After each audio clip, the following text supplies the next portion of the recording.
అండి మనం ఈ బాదుషా ఎలా చేసుకోవాలో చూసేద్దాం రండి. మనం బాదుషాకి 1 కప్పు మైదా పిండి తీసుకుంటున్నామండి.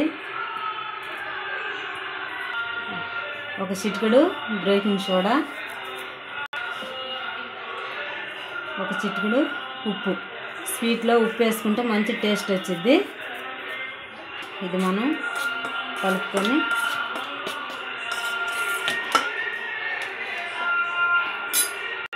రెండు టేబుల్ స్పూన్లు నెయ్యి,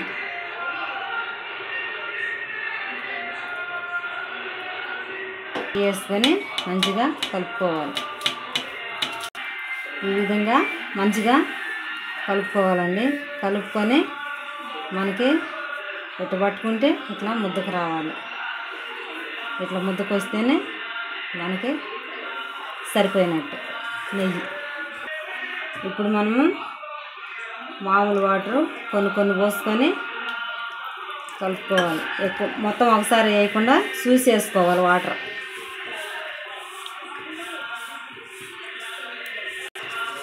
ఈ విధంగా కలుపుకోవాలండి.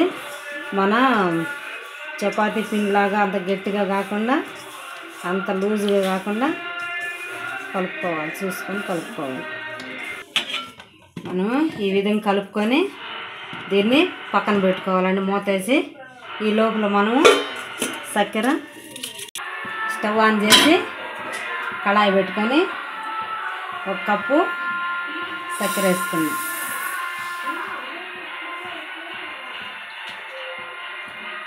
ఒక కప్పు వాటర్ పోసుకున్నాం. ఇది చక్కెర మంచిగా మనం కరిగించుకోవాలి. మనకి ఈ విధంగా ఉడుకుతుందండి. కానీ ఇది ఎక్కువ పాకం ఏమి లేదు, మనకి లైట్గా తీగ పాకం వస్తే చాలు. ఇదిగో మంచిగా ఇట్లా ఉడుకుతున్నది. పాకం వచ్చినా చూపిస్తాం. ఒక హాఫ్ స్పూన్ ఆలుకల పొడి వేసి మంచిగా కలుపుకోవాలి. మంచి స్మెల్ వచ్చింది అన్నమాట. యాలకుల పొడికి టేస్ట్ అనిపించింది, మంచి స్మెల్ వచ్చింది, బాగుంటుంది. మనకి పాకం రెడీ అయిందండి. ఈ విధంగా లైట్గా పాకం వస్తే సరిపోతుంది. పాకం వచ్చింది. ఇప్పుడు మనము కొంచెం నిమ్మరసం వేసుకుందాం, ఎందుకంటే పాకం చల్లారినా కానీ గడ్డ కట్టకుండా ఉంటుంది. ఇప్పుడు మనం ఇది స్టవ్ ఆఫ్ చేసి పక్కన పెట్టుకొని బాదుషా చేసుకుందాం. స్టవ్ ఆఫ్ చేసి మూత పెట్టుకొని ఈ కళాయి పక్కన పెట్టుకున్నాము. మనం ఇప్పుడు తీసి పిండి మనకు మంచిగా నానిందండి.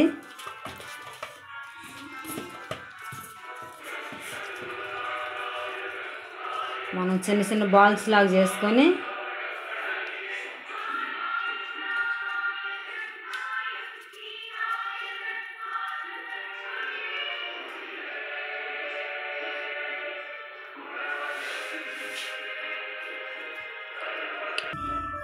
మనము పిండి తీసుకొని ఈ విధంగా మొత్తం బాల్స్ చుట్టుకోవాలి.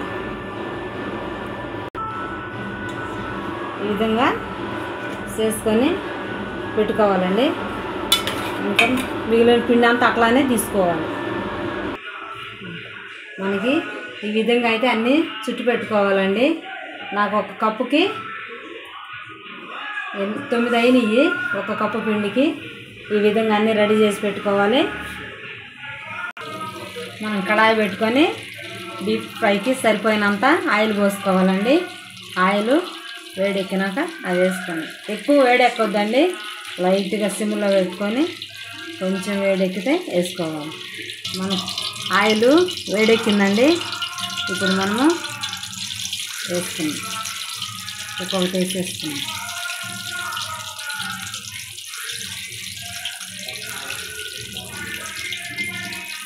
ఆయిల్లో మనకి ఎన్ని అయితే పడతాయో అంతవరకు వేసేసుకున్నాం. వేసుకొని ఎక్కువ మంట ఎక్కువ పెట్టుకోవద్దండి, సిమ్లో పెట్టుకోవాలి. వేసినాక ఒక 2-3 నిమిషాలు కదిలికుండా ఉండాలి వాటిని. ఈ విధంగా మనం ఒక 2 నిమిషాలు ఆగినాక వేరే సైడ్కి తిప్పుకోవాలి. ఇట్లాగా ఈ విధంగా కాలినాక సిమ్లో పెట్టుకొని కాల్చుకోవాలండి. లేకపోతే పైన ఎర్రంగా వచ్చేసిద్ది, లోపలంతా పచ్చి పచ్చిగా ఉండిద్ది.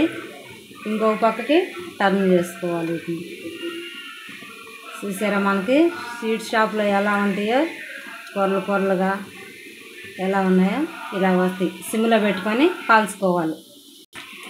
మనకి బాగా ఫ్రై అయినాయండి, కాలినవి. ఇప్పుడు మనం వీటిని తీసి ఇక్కడ పక్కన మనం చక్కెర పాకం పట్టుకున్నాం కదా, పాకంలో వేసేసుకుందాం.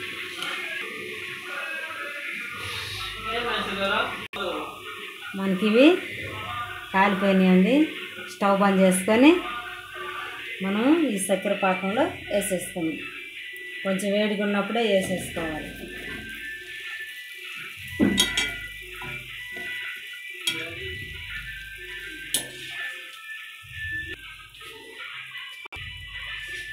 ఇట్లా తిప్పుకుంది అంటే ఈ పాకం అంతా పీల్చుకుంటాయి అన్నమాట. ఈ విధంగా మనం ఒక 2-3 నిమిషాలు మూత పెట్టి పెట్టాలండి. ఇప్పుడు మన బాదుషా రెడీ అయిపోయిందండి. పాకంలో వేస్తే బాగా వేడి మీద వేసాం కదా, పాకం మంచిగా పీల్చుకున్నది. ఇప్పుడు మనం వేరే ప్లేట్లోకి తీసుకుందాం. రెడీ అయిపోయిందండి. ఎంతో టేస్టీగా బాగా రుచిగా ఉంటుంది. పర్ఫెక్ట్ కొలతలతోటి చేసానండి. మీరు కూడా ఒకసారి ట్రై చేయండి. ఎంత మన స్వీట్ షాప్లో ఎలా ఉంటుందో ఆ విధంగా మంచిగా సూపర్గా ఉన్నాయండి. మంచిగా వచ్చినాయి. తినే కొంది తినాలనిపించే బాదుషా ఎంతో జ్యూసీగా ఎంతో బాగా నోట్లో వేసుకుంటే కరిగిపోయే బాదుషా రెడీ అయిపోయిందండి. సూపర్గా ఉన్నాయి. మీరు కూడా ట్రై చేసి ఇంట్లో చేసుకొని చూడండి. షాపులోకి వెళ్ళి తెచ్చుకునే కంటే చిన్న ట్రిప్పులు పాటించి మనం ఇంట్లో చేసుకుంటే ఎంతో మంచిగా చేసుకోవచ్చండి. ఈ వీడియో కనుక మీకు నచ్చితే లైక్ చేయండి, షేర్ చేయండి, సబ్స్క్రైబ్ చేసుకోండి.